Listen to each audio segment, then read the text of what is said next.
Buenos días. Vamos a desarrollar hoy nuestra clase número 4 sobre cultura empresarial, desarrollo y cambio organizacional de la maestría en Administración y Finanzas de la Universidad Tecnológica Intercontinental. En esta unidad vamos a tratar todo lo que tenga que ver con liderazgo, sus distintas teorías y algunos problemas que se dan a partir de la influencia que un líder puede dar o no dentro de un grupo.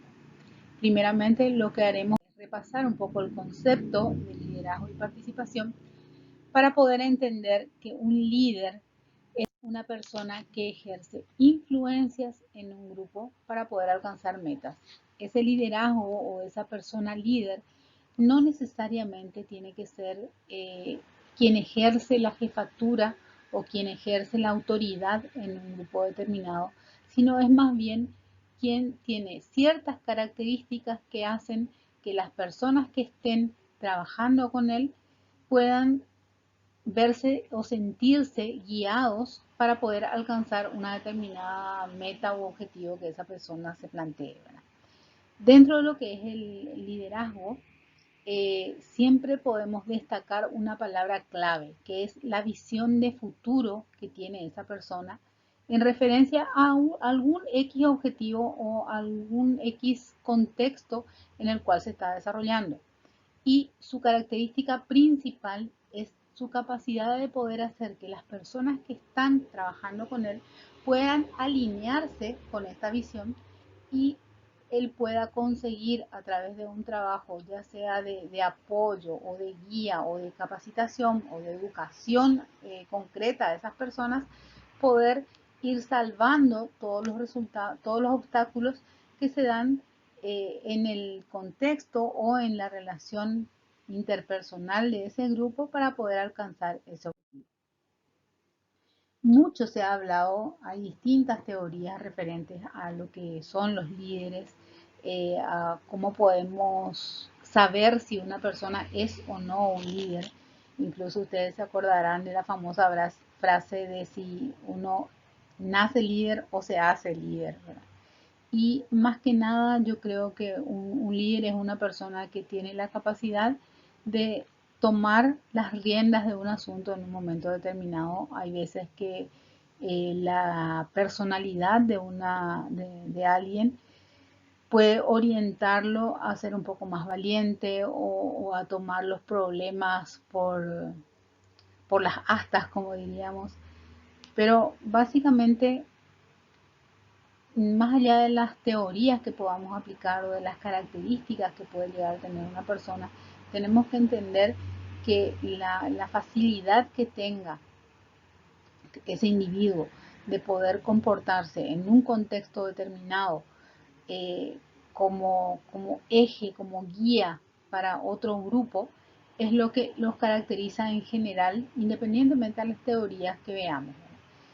¿Qué trataron de buscar cada una de estas teorías? En la teoría de los rasgos se buscaba poder visualizar determinadas características físicas o de la personalidad con una persona para poder entender si era o no un líder, ¿verdad?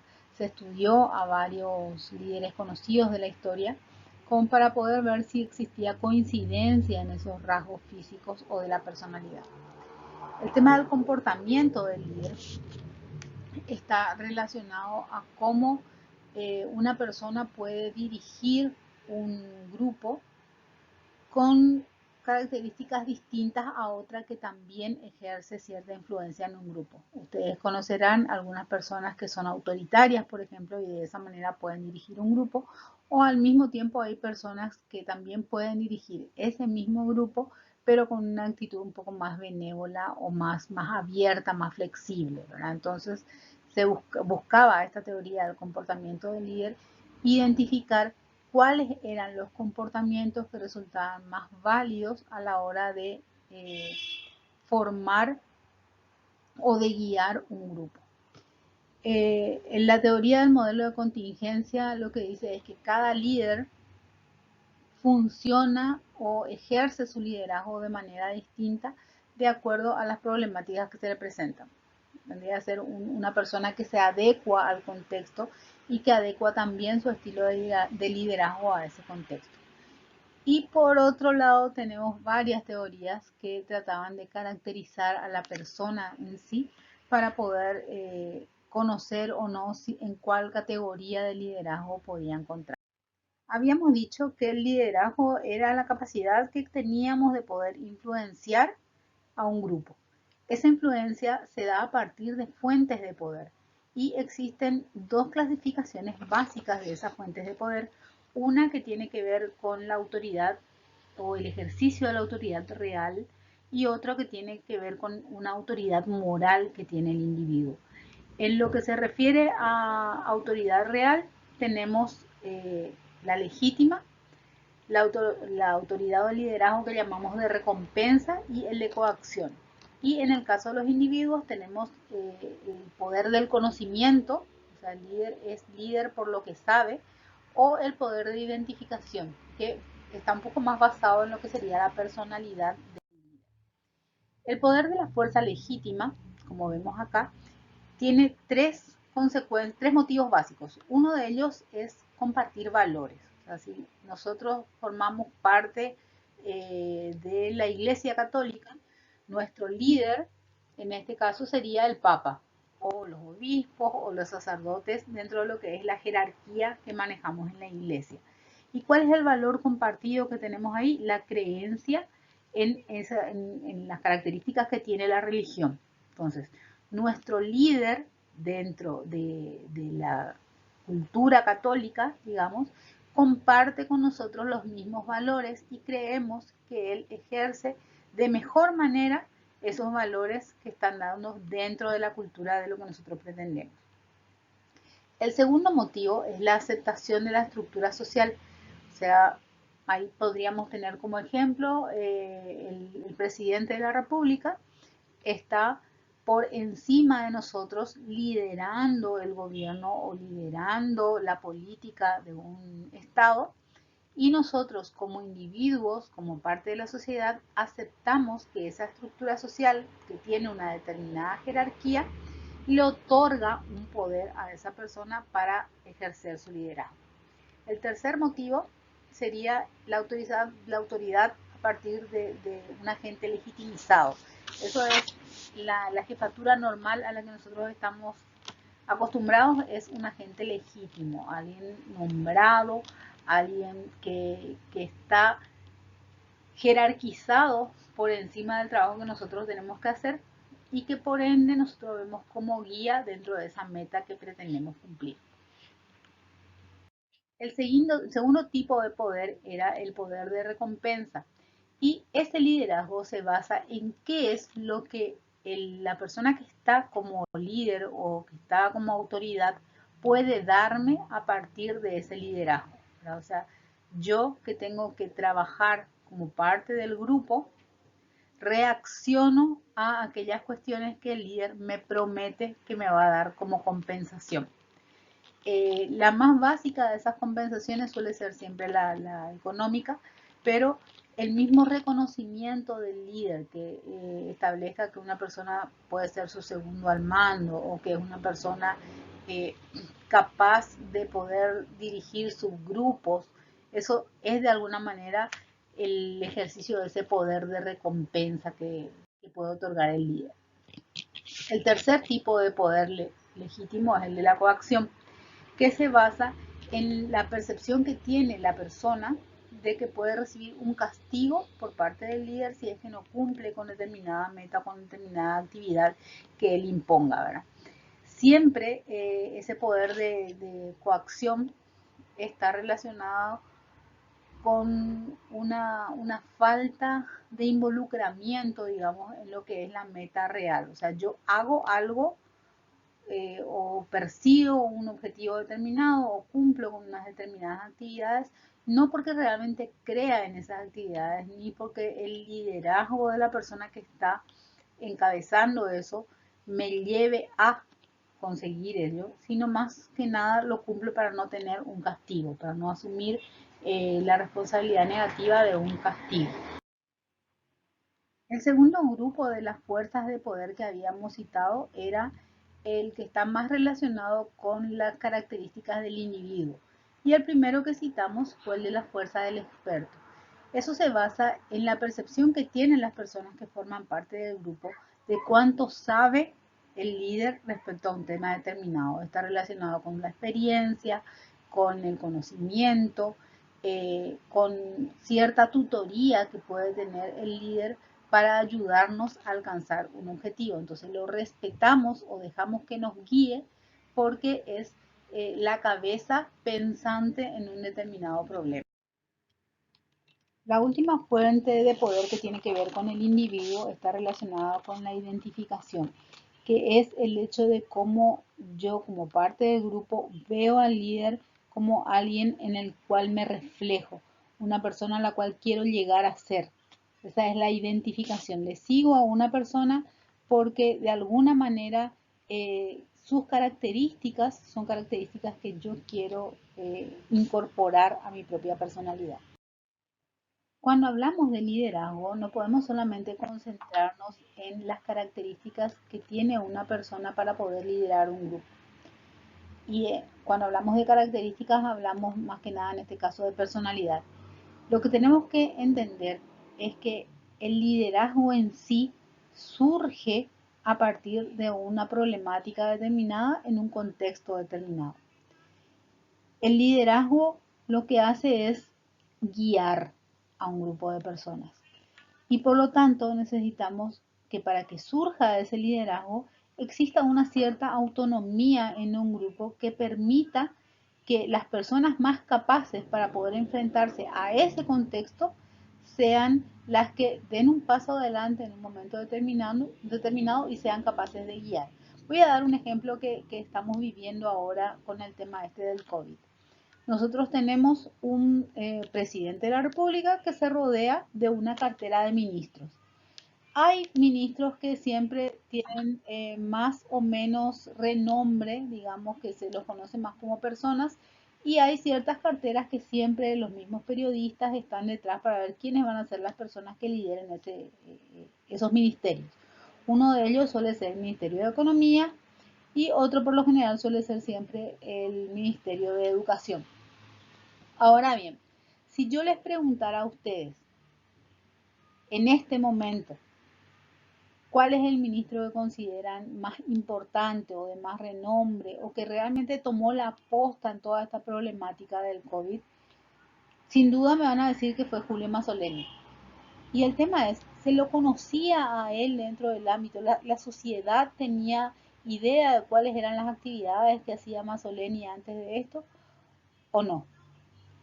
Y probablemente si entre ustedes hay alguien que tenga algún conocido médico o algo, le diga que es una persona que siempre estuvo liderando otros ambientes médicos, que fue presidente de la Sociedad de Reumatología, que es un investigador reconocido, ¿verdad? Pero a nivel comunitario, Julio Mazzoleni no era una persona que estuviera en diarios, que fuera noticia. Y sin embargo, hay que reconocer que en todo este tema de la pandemia se puso los pantalones y enfrentó la situación imponiendo incluso cuestiones por encima de lo que era la necesidad económica del país. Entonces, ¿era Mazzoleni un líder innato antes de todo esto? Y probablemente sí para determinadas áreas o para determinadas profesiones. Pero el contexto, el cambio que se dio en el Paraguay necesitó que él diera un paso hacia adelante y ejerciera un liderazgo distinto al que venía desarrollando.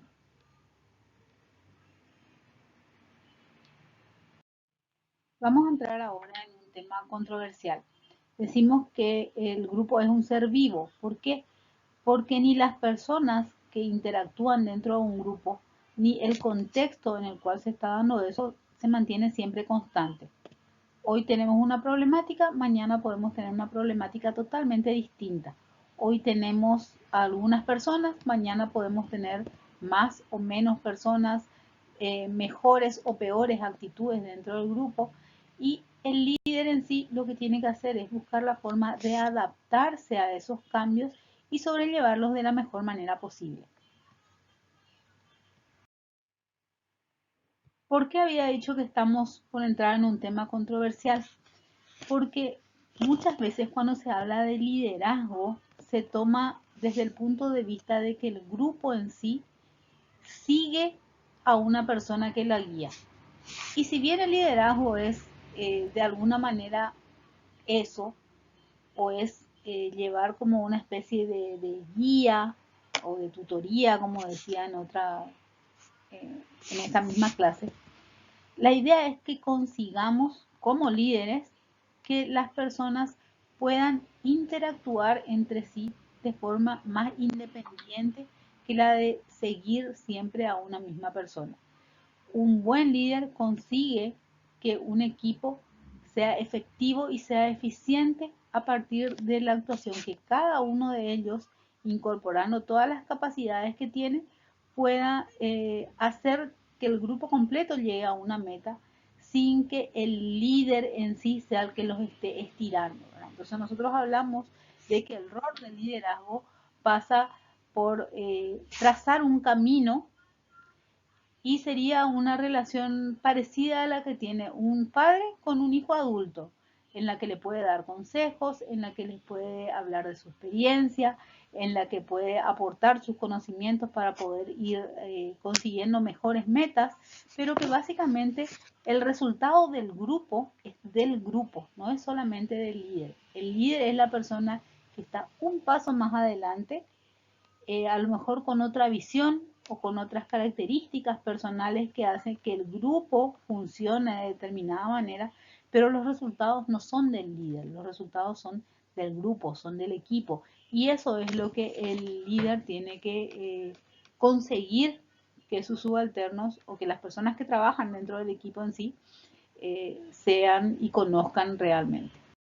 Muchas veces confundimos liderazgo con gerenciamiento o con conducción. Un líder implica que existe un carisma por parte de un individuo. Ese carisma hace que otro grupo de individuos elijan seguirlo o elijan dejarse guiar por esa persona. Eso es liderazgo. Sin embargo, un gerente tiene que administrar o tiene que conducir una determinada organización y para eso necesita definir propósitos, necesita generar motivación y generar confianza en los subordinados, ¿verdad? Implica llegar a una meta y organizar los recursos que tiene para poder llegar a esa meta. Pero el hecho de hacer eso no implica que ese gerente o que ese jefe sea un líder. Entonces tenemos que diferenciar bien ambas nomenclaturas. Uno es un gerente y otro es un líder. ¿Cuál es la diferencia que hay entre los dos? Es de dónde viene el poder que tiene la persona. En el caso de los líderes, el poder viene de la gente, de los que están por debajo del líder, de los que siguen al líder.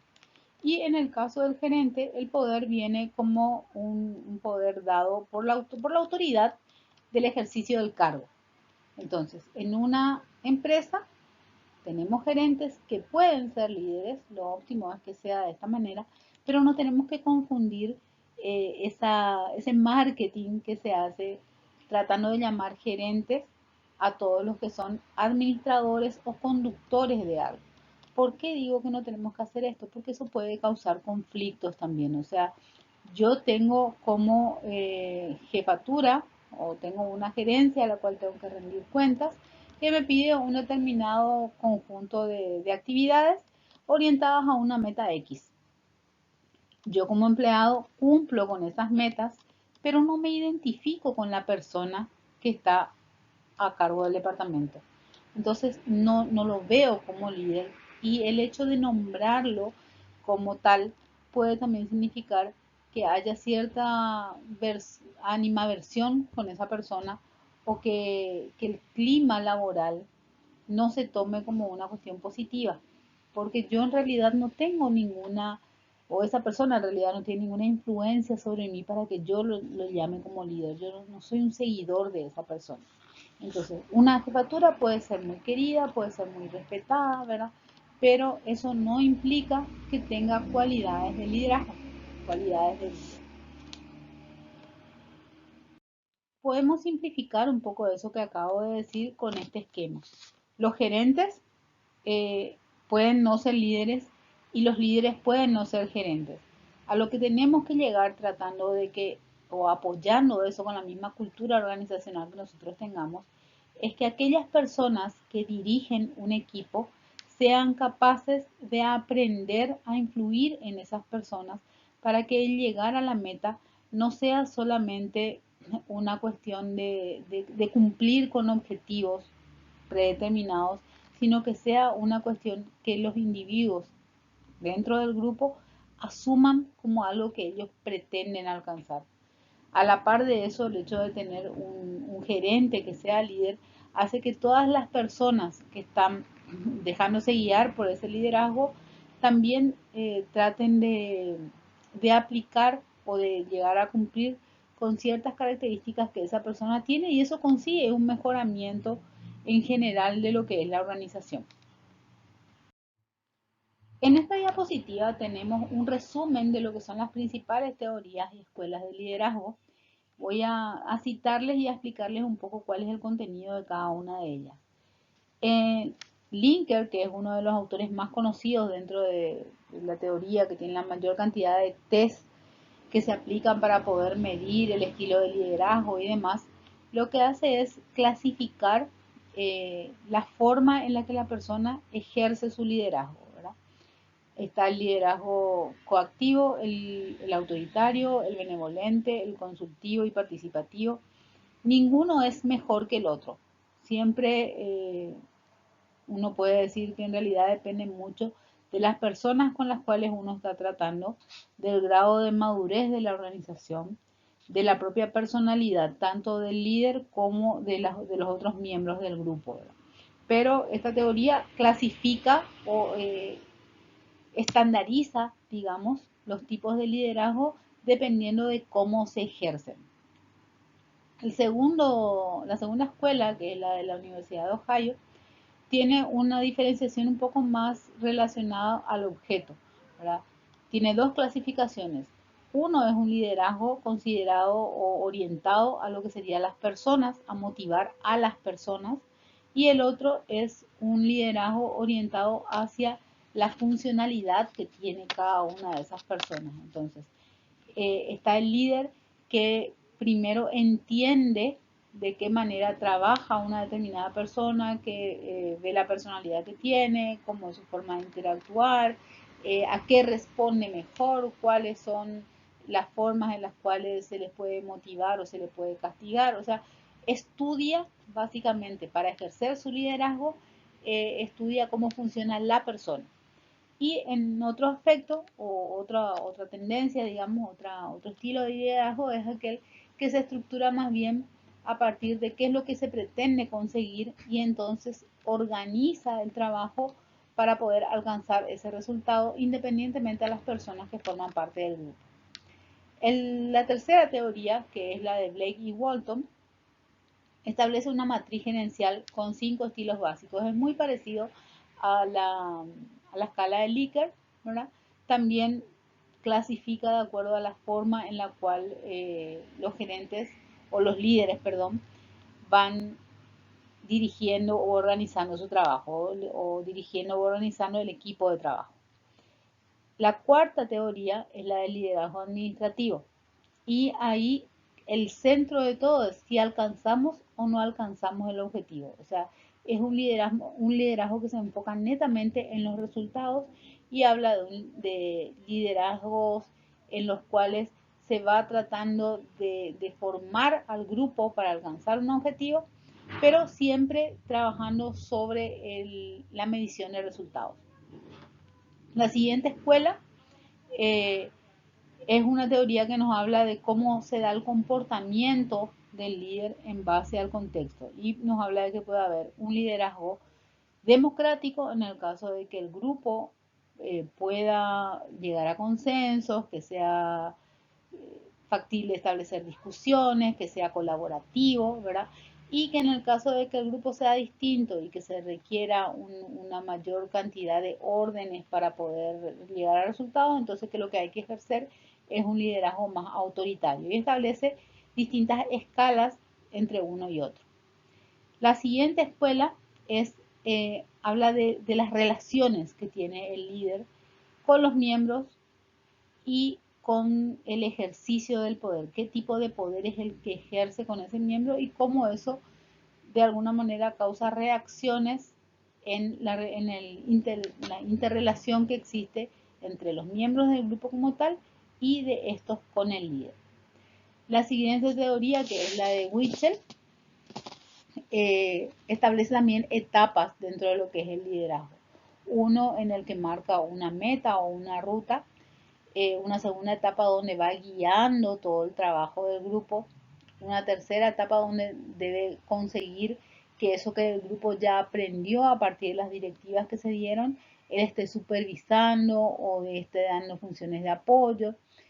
En una siguiente etapa ya se busca una madurez dentro del grupo donde ya se pide más colaboración, más participación, que ya no sea un trabajo en base a una ruta trazada por el líder, sino que ya haya suma aparte por cada uno de los miembros. Y lo último sería, o la última etapa sería la etapa de realización, donde ya se busca que cada uno de los miembros del grupo lleguen a la misma altura del líder, es decir, que sean capaces de poder generar a partir de su propio trabajo seguidores. Y la última teoría, que es la de Jensen y Blatcher,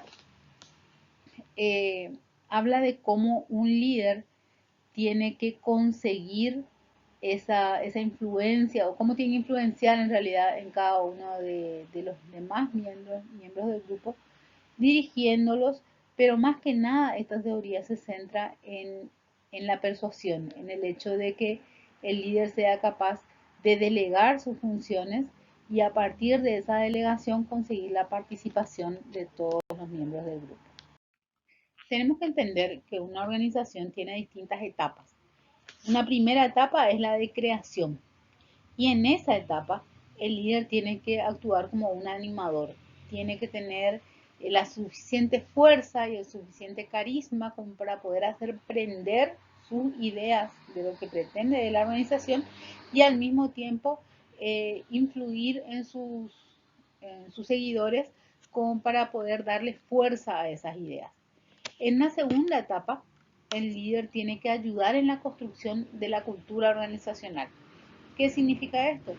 Tiene que establecer las metas, tiene que establecer la misión y la visión de la organización en forma clara, tiene que hacer que los individuos del grupo asuman los valores que él pretende para esa organización. En una tercera etapa estamos hablando de mantener esa cultura que se fue construyendo, ¿verdad? Ese mantener la cultura implica una capacitación y una inducción constante a todos los miembros de la organización para que puedan entender que esos valores que se preestablecieron forman parte de la esencia de esa institución o de esa organización. Y una cuarta etapa que en realidad es transversal a las otras tres es la etapa del cambio. Como dijimos anteriormente, no hay nada que sea constante, ni el grupo en sí, ni el contexto en sí. Entonces necesitamos que el líder sea una persona siempre capaz de cambiar, siempre capaz de aprender y desaprender todo lo que ya se hizo dentro de la organización y ser el primero en hacerlo para ser realmente un guía para las demás personas que están dentro de la organización. Ahora vamos a ver un poco los diferentes liderazgos que tenemos ante organizaciones distintas. Hablábamos de que hay organizaciones que tienen un clima más cerrado que otras, ¿verdad? Llamaremos a las primeras como organizaciones de clima cerrado y las segundas como organizaciones de clima abierto. En las de clima cerrado no hay participación dentro de los grupos, ni dentro de los grupos ni dentro de lo que sería la administración, ¿verdad? La comunicación se da más bien como una imposición o como una lista de instrucciones que se tienen que seguir. Y esa falta de interacción en los distintos niveles puede o no también ser negativa para la organización. El tema es que el liderazgo que se ejerza en ese tipo de instituciones o de organizaciones sea claro en el sentido de esa lista de instrucciones que se dan. En las organizaciones de tipo abierto, ahí sí hay más participación, hay más delegación, hay decisiones que se toman en forma más consensuada, ¿verdad? Esto hace que el ambiente sea un poco más dinámico y que a la vez los demás integrantes del grupo vayan aprendiendo y formándose sus propias experiencias en base a lo que están consiguiendo. Vuelvo a insistir que no hay tipos malos ni buenos de organización. Todo va a depender del contexto en el que están, de la competencia que tienen, del tipo de recursos humanos que tienen, pero el liderazgo que asuma cada una de esas organizaciones, dependiendo del clima que tiene, va a poder ejercerse de una manera o de otra. Y eso es lo que tiene que poder interpretar la persona que va a fungir como líder. Veamos ahora lo que sería la participación de algunas cuestiones en los distintos tipos de administración que tenemos. En la administración tradicional, que es la que ejerce el administrador promedio, nosotros tenemos un 29% de comunicación, un 19% de relaciones públicas y un 20% de la administración de los recursos humanos. Ahora veamos cuál es la diferencia con otros tipos de administración que tenemos. Un administrador exitoso, por ejemplo, ejerce el 28% de comunicación, el 48% de relaciones públicas y un 11% de administración de recursos humanos. Fíjense que acá se hace mucho más énfasis en lo que sería la interrelación que se da con las personas, relaciones públicas. Y un administrador eficaz pone más énfasis en la comunicación. Fíjense, 44% de comunicación, 11% de relaciones públicas y 26% de administración de recursos humanos. ¿Por qué hablamos de eficacia y de comunicación? Cuanto más a nosotros nos dejen claro qué es lo que se pretende de nosotros, cómo tenemos que llegar a ese objetivo que nos están planteando y nos den una retroalimentación de lo que estamos haciendo bien, de lo que estamos haciendo mal, de cuál es el camino que tenemos que seguir, entonces va a haber mayor apertura también por parte de quien recibe esas instrucciones de poder ejecutarlas. Si en realidad yo lo que busco es solamente hacer relaciones públicas, puedo llegar a tener más éxito porque hago más marketing de lo que es mi gestión. Pero las personas que me están siguiendo como líder pueden no tener en claro qué es lo que tienen que hacer. Por eso asociamos un poco comunicación con eficacia. Hay que entender que siempre que hablamos de liderazgo, estamos hablando de una persona que ejerce influencia en otras personas. Entonces, un liderazgo efectivo también va a depender mucho de cuál es el grado de madurez que hay en ese proceso de relacionamiento entre el líder y las personas del grupo que él está guiando. Las características que tiene esta relación es la que va a imponer oportunidades o restricciones dentro del resultado de ese liderazgo. Hay 5 cuestiones que nosotros tenemos que considerar para evaluar un poco esto. Uno es cuál es el nivel de la organización en la cual estamos hablando. No va a ser lo mismo un liderazgo ejercido en una fábrica que un liderazgo ejercido en el Ministerio de Educación, por ejemplo. El tipo de personas que tenemos, el tipo de labores que se realizan, eh, el pienso que hay en esas actividades también tienen mucha influencia en cómo se va a desarrollar un determinado trabajo. El punto 2 es saber cuál es el tipo de influencia que se da. Si hay solamente una influencia otorgada por la autoridad, el ejercicio de la autoridad, o sea, viene solamente, es mi jefe, es mi gerente, o si a la par también hay una influencia personal que es la del liderazgo real. El tercer punto es entender un poco cuál es la cultura y el contexto en el que está en ese momento dado la organización. El cuarto punto es cuáles son las funciones, cuáles son las personas que están relacionadas con esto y con la tarea que quiero yo encarar, y a partir de esto ver cuáles son las restricciones que se dan en pro o en contra de esa situación. Y el quinto punto es la forma en la que se está desarrollando la comunicación y por ende la relación entre todos los miembros del grupo y el líder.